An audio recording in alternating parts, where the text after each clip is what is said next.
And for our next candidate, Miss HRM.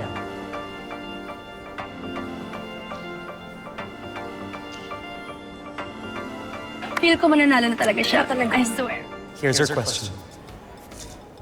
Bilang isang kabataang Pilipino, paano mo maisasabuhay ang pangangalaga sa kalikasan sa gitna ng makabagong teknolohiya at abalang pamumuhay? Thank you. Para sa akin, ang pagmamalasakit sa kalikasan ay nagsisimula sa maliliit na bagay. Araw-araw, sinisigurado kong hindi ako nagtatapon ng mga basura kung saan-saan. Through my social media accounts, pinopromote ko ang pag-aalaga sa kalikasan.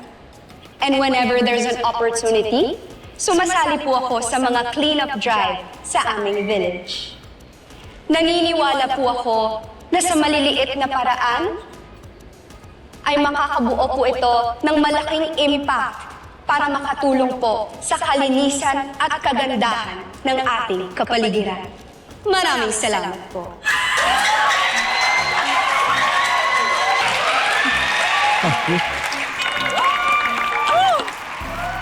Very well said, Miss Talia Dizon.